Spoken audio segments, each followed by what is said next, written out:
예수님의 행적 첫 번째 시간입니다. 누가복음 1장 1절에서 4절을 읽겠습니다. 우리 중에 이루어진 사실에 대하여 처음부터 말씀의 목격자 되고 일군된 자들의 전하여 준 그대로 내력을 저술하려고 붓을 든 사람이 많은지라. 그 모든 일을 근원부터 자세히 미루어 살핀 나도 데오빌로 각하에게 차례대로 써 보내는 것이 좋은 줄 알았노니 이는 각하로 그 배운 바의 확실함을 알게 하려 함이로라. 본문은 누가복음 1장 1절에서 4절입니다. 본문은 누가복음을 쓰게 된 배경과 목적을 밝히고 있습니다. 누가복음 1장 1절에서 4절 본문에서 누가는 자신의 집필 배경과 목적을 밝히고 있습니다. 먼저 1절, 2절 말씀은 이제 예수님의 생애와 죽음을 직접 목격하고 예수님으로부터 사도권을 직접 수여받은 1세대가 서서히 죽어가는 시기에 순수하고도 권위 있는 복음의 기준을 마련하기 위하여 복음서의 기록이 각처에서 추진되고 있는 상황이 먼저 암시되고 있습니다. 그리고 3절에서 누가는 복음의 실체인 주의 생애와 일을 근거로 주의 승천 이후 오순절을 기점으로 계시된 교회의 태동을 목격하거나 통찰한 자로서 집필을 시도하고 있음을 밝히고 있습니다. 그리고 4절에서는 당시 로마의 고위층 인사였던 데오빌로 각하의 복음에 대한 확신을 위해 집필을 시도한다는 목적을 제시하고 있습니다. 물론 누가복음은 단순히 데오빌로 한 개인만을 위한 것이 아니라 그를 대표로 한 당시의 헬라 문화권의 모든 이방인들을 위한 기록이었을 것입니다. 더 나아가 궁극적으로는 이 복음서를 읽는 후세대의 독자 모두가 주의 복음의 내용에 대한 지식과 확신을 얻게 하기 위해 본서를 기록했음이 분명합니다. 저자 누가는 헬라인 출신의 의사로서 헬라 문화를 배경으로 한 상당한 수준의 지식인이었습니다. 이런 누가는 복음서뿐만 아니라 사도행전의 저자이기도 합니다. 즉 누가는 먼저 주의 탄생에서 승천까지를 기록한 누가복음과 주의 승천 직후부터 초대교회의 태동과 초기 정착 과정을 기록한 사도행전의 저자로서 결국 예수님을 기점으로 계시된 신약의 초대 역사를 가장 포괄적으로 제시한 저자입니다. 이런 누가가 그의 서문에서 밝힌 바대로 그는 복음 관련 사실을 당대의 성실한 지식인이요 의사로서 자세히 살핀 것입니다.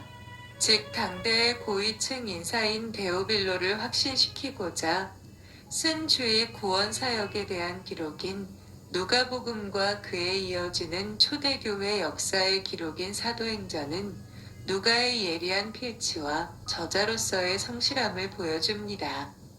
결국 이 누가복음서는 독자인 우리 모두가 우리 구주 예수 안에서 구원받을 수 있음을 보여주는 복음의 진리가 살아있는 진리임을 확신케 하는 책임을 강력하게 보여주고 있습니다.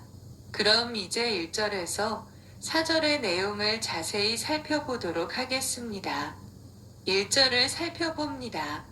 우리 중에 이루어진 사실에 대하여 우리 중에 라고 하였습니다.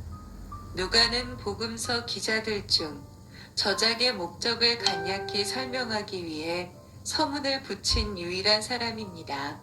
이와 같은 식의 서문은 누가에게 익숙한 헬라 문학의 관습을 자연스럽게 따른 것입니다.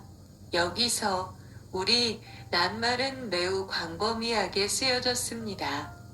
즉 예수님의 사역과 교훈을 직접 듣고 목격한 12사도들 이외에도 예수의 십자가 사건을 친히 경험하고 목격한 자들 또는 그 사실에 대해서 사도들로부터 자세히 전해 들어 알고 있었던 사람들 모두를 가리킵니다. 따라서 이들은 예수 그리스도 안에서 하나님의 은혜를 받아들인 성도들이라고 볼 수 있습니다. 또한 이들은 세례 요한의 출생에서부터 예수의 탄생과 사역, 십자가 죽음 및 부활의 사건을 자세히 알고 있었습니다. 그래서 이들 중 상당수가 그 되어진 일들을 기록하려고 시도했는데, 그것은 교회의 급속한 성장과 살아있었던 예수의 증인들이 하나 둘씩 죽어감에 따라 교회의 권위와 기독교 신앙을 확고히 세우기 위해서 점차적으로 체계화된 말씀이 필요하게 되었기 때문입니다. 그러나 저수를 시도한 많은 사람들 중에는 작업을 완성시키지 못한 사람들도 있었을 것입니다. 한편 누가가 이들을 언급한 것으로 보아 그들의 저수를 참고했을 가능성도 있습니다. 이루어진 사실. 이루어진 이라는 말은 충분한이라는 뜻과 이끌어오다의 합성어입니다. 따라서 그 뜻은 확실하게 믿어진 것, 이나 확신된 것을 의미하며 때로는 예언 등이 성취되는 것을 가리킬 때도 있습니다. 그러므로 이 말은 성경에서 이루어지리라고 말해져 왔었던 예언이 확실하게 성취된 것을 말합니다. 여기서 알 수 있는 것은 누가가 역사를 우연히 일어난 사건들의 총합이나 일련의 결과들로 보지 않고 하나님의 계획이 성취되는 것으로 보았다는 것입니다. 이와 같은 사실은 누가복음 전체에 걸쳐 뚜렷이 드러납니다. 따라서 이제부터 서술하려는 예수님의 사역과 십자가의 죽음도 구약의 하나님의 약속과 계획이 예수 안에서 성취됨으로써 그리스도 안에서 새로운 역사가 시작된 것을 보여주는데 중점을 두고 있는 것입니다. 2절입니다. 처음부터 말씀의 목격자 되고 일군된 자들의 전하여 준 그대로 내력을 저술하려고 붓을 든 사람이 많은지라. 처음부터 직역하면 모든 일의 시작부터라는 뜻으로 이 말에 대해서는 대체적으로 세 가지 견해가 있습니다. 즉, 예수의 탄생부터라는 견해, 세례 요한의 활동에서부터라는 견해, 예수의 공적 사역의 시작에서부터라는 견해입니다. 이 견해들 중 두 번째와 세 번째는 시기도 비슷하여 사실상 동일한 것이라고 볼 수 있는데 이 두 견해를 좇은 해석이 적절합니다. 세례 요한으로부터라는 견해입니다. 말씀. 성경에서 말씀은 성자 하나님, 즉 성육신하신 예수 그리스도를 가리키는 말로 사용되기도 했습니다. 그러나 여기서의 말씀은 성육신하신 예수 그리스도 자체를 가리킨다기보다는 그에 의해 전하여진 말씀, 즉 복음을 가리킵니다. 목격자 되고 일군된 자. 여기서 목격자는 자기 자신과 보다의 합성어로 스스로 본 자 또는 자신의 눈으로 본 자라는 의미가 있습니다. 그러므로 2절에서 목격자 란 예수 그리스도의 행적을 친히 본 자를 가리킵니다. 또한 일꾼된 자는 종, 지지자, 조력자라는 뜻으로 여기서는 복음 전파자를 가리킵니다. 그런데 헬라어 원문에는 이 목격자와 일꾼된 자를 수식하는 관사가 하나밖에 없습니다.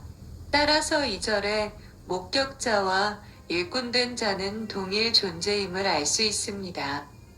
한편 이러한 목격자와 일꾼된 자들은 예수님의 12사도 외에 70인 제자들을 비롯해서 예수의 형제들과 그를 따르던 여인들 및 요셉과 마띠아 등이 해당될 것입니다. 이러한 자들이 바로 예수님의 행적을 친히 목격하지 않았던 누가로 하여금 본서를 기록하도록 예수의 행적을 전하여준 증인들이었습니다. 전하여준 그대로. 이 단어는 손에서 손으로 건네준다는 뜻으로 확실한 전달을 의미합니다. 이러한 전하여준 것에는 구전과 기록된 문서가 모두 포함될 것입니다. 하여튼 누가는 여기서 이 절을 통하여 두 가지 사실을 밝히고 있는데, 그것은 자신이 예수의 행적과 십자가 죽음을 직접 목격한 증인이 아니라 다만 목격자들의 전승에 의존하여 그리스도의 행적을 정리한 복음의 2세대의 사람이라는 것입니다. 그리고 비록 자신은 복음 증거의 제2세대의 사람이지만 자신이 기록하는 사실들과 자신이 사용한 자료는 원형 그대로로서 오류가 없는 믿을 만한 것이라는 것입니다. 붓을 든 사람이 많은지라. 붓을 든이라는 말은 본래 손을 대다라는 뜻의 의학 용어로서 어떤 일을 시도하다 란 의미입니다. 그러므로 이 절은 누가가 본서를 저술하기 이전에 이미 많은 사람들이 예수의 가르침과 행적들을 기록하려고 시도했었음을 보여줍니다. 그럼에도 불구하고 누가가 또다시 본서를 기록하고자 한 이유는 무엇인가요? 그것은 분명 다른 사람들과의 경쟁 심리에서 비롯된 것은 아닙니다.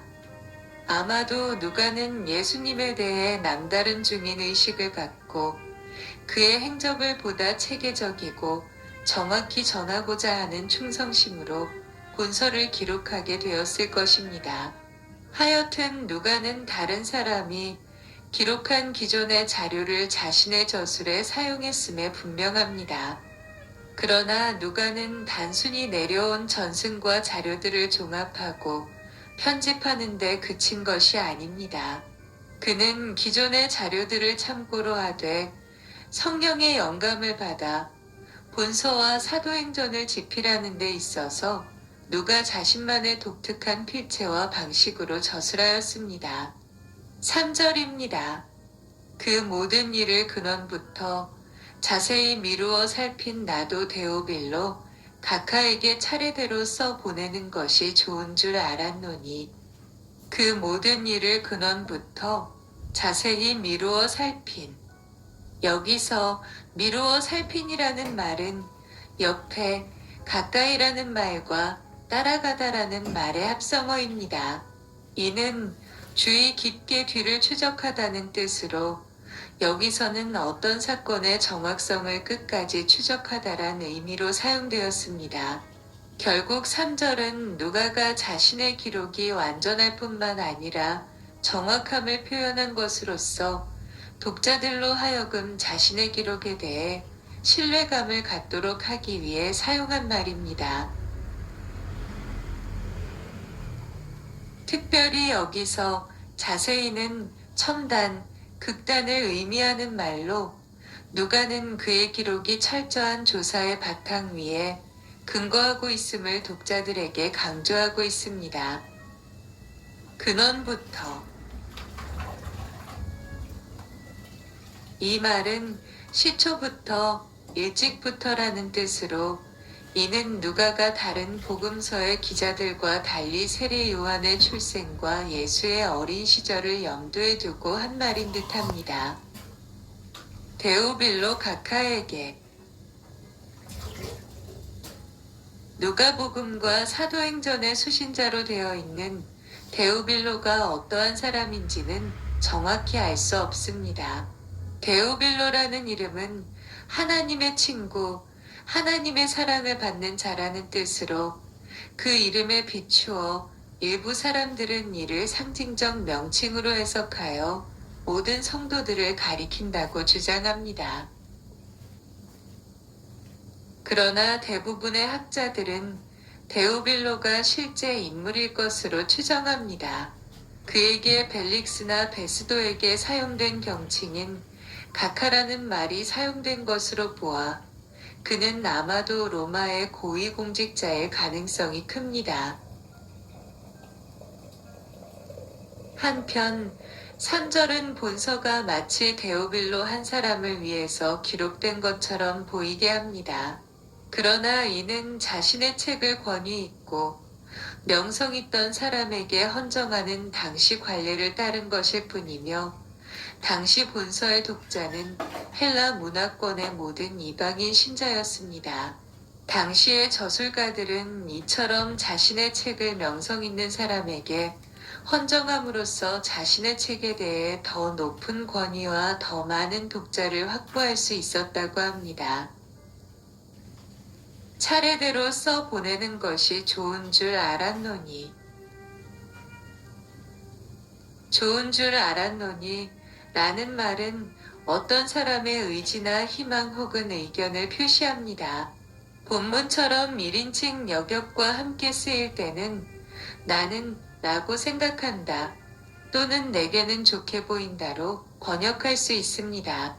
누가는 이 표현을 사용함으로써 본서 저술에 대한 자신의 강한 의지를 나타내고 있습니다. 한편 차례대로라는 말에는 누가의 저술 방식이 집약되어 있다고 볼 수 있습니다. 이는 시간, 공간, 논리가 단절없이 이어짐을 나타내는 말입니다. 이러한 용어는 누가의 저술이 구전이나 자료의 단순한 수집이 아님을 보여주며 그에게는 확고한 저술 원리가 있었음을 암시해줍니다. 말하자면 누가는 전체 사건에 대한 이해를 따라서 부분의 이야기들을 논리적으로 배열하여 일어난 사건들을 독자들에게 설득력 있게 납득시키려 했다고 볼 수 있습니다. 이런 의미에서 차례대로 란 단어는 반드시 연대순만을 의미하지는 않으며 문맥의 연결과 조직적인 관계까지도 지적한다고 볼 수 있습니다. 따라서 누가의 저술 방식은 과거의 사건을 시간적, 논리적 순서로 기술하여 전체가 하나로 연결된 설득력 있는 이야기를 쓰는 것이었음을 볼 수 있습니다. 4절을 봅니다. 이는 각하로 그 배운 바의 확실함을 알게 하려 함이로라. 그 배운 바의 확실함을 알게 하려 함이로라. 본서의 1차적인 저술 목적을 명백하게 나타내주고 있는 부분입니다. 데오빌로는 기독교 진리에 대해 가르침을 받았습니다. 그것은 구전을 통한 것이었습니다. 즉 여기서 배우다라는 말은 귀의 소리를 울리게 하다라는 뜻으로 이는 말로 가르치는 것을 가리킵니다. 여기에서 교리문답을 의미하는 영어의 캐테키즘이 파생되었습니다. 결국 데오빌로는 기독교 진리에 대해 문답식으로 교육을 받았음을 알 수 있습니다. 사실 고대에는 어떤 진리에 대해 가르칠 때 문답법이 보편적으로 적용되었습니다. 하여튼 데오빌로는 구전을 통해 기독교 진리를 배웠기 때문에 기독교 진리에 대한 그의 지식은 불완전했을 것입니다. 이에 누가는 본서를 기록함으로써 데오빌로로 하여금 그 배운 바 기독교의 진리에 대해 확실히 깨닫게 하고자 한 것입니다.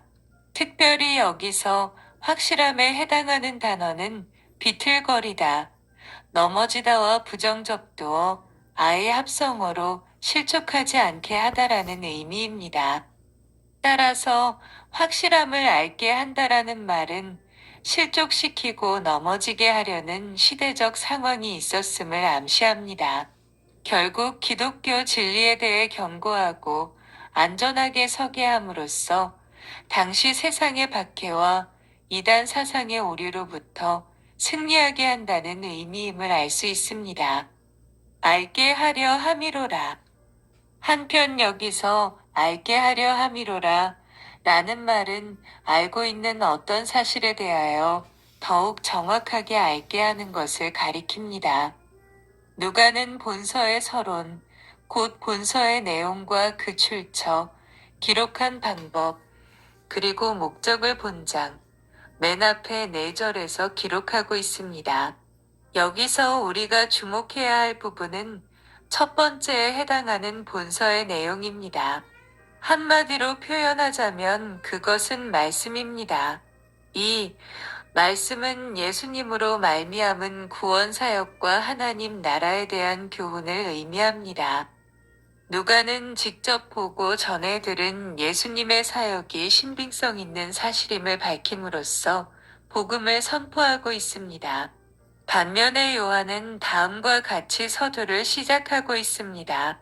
태초에 말씀이 계시니라. 이 말씀이 하나님과 함께 계셨으니 이 말씀은 곧 하나님이시니라.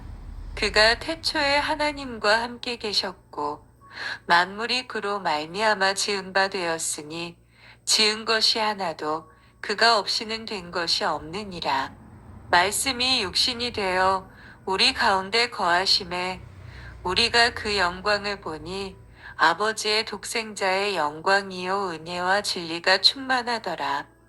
요한은 성육신하신 하나님이신 예수를 지칭하기 위해서 정관사가 포함되어 있는 로고스, 곧 말씀을 사용하고 있습니다. 누가는 바로 이러한 인격체로서의 예수님의 삶과 사역을 통해 이 시대의 구원이 성취됨을 거듭 강조하고 있습니다. 그는 심오한 철학이나 높은 도덕 원리를 가르치려고 시도하지 않았습니다. 오직 성육신하신 하나님의 인격과 교훈을 통해 새로운 시대가 개막됨을 알리려고 하였습니다. 실제로 하나님께서 성육신하여 세상에 오셨다는 사실은 그 자체가 이미 구원의 기쁜 소식입니다. 하나님께서 세상에 오셔서 인간과 함께 하셨다는 사실은 새 시대가 도래했음을 알리는 것이었습니다. 더 이상 죄로 인해 압박을 당하지 않는 새로운 시대, 그 시대의 도래로 말미암아 인간들은 하나님의 새로운 피조물인 새 백성이 될 수 있으며 전혀 보이지 않았던 소망인 하나님 나라를 유업으로 받을 수 있게 되었습니다. 누가는 바로 이 구원의 기쁜 소식에 대해 증언함으로써 사람들로 하여금 찬 생명을 얻도록 유도한 것입니다. 감사합니다.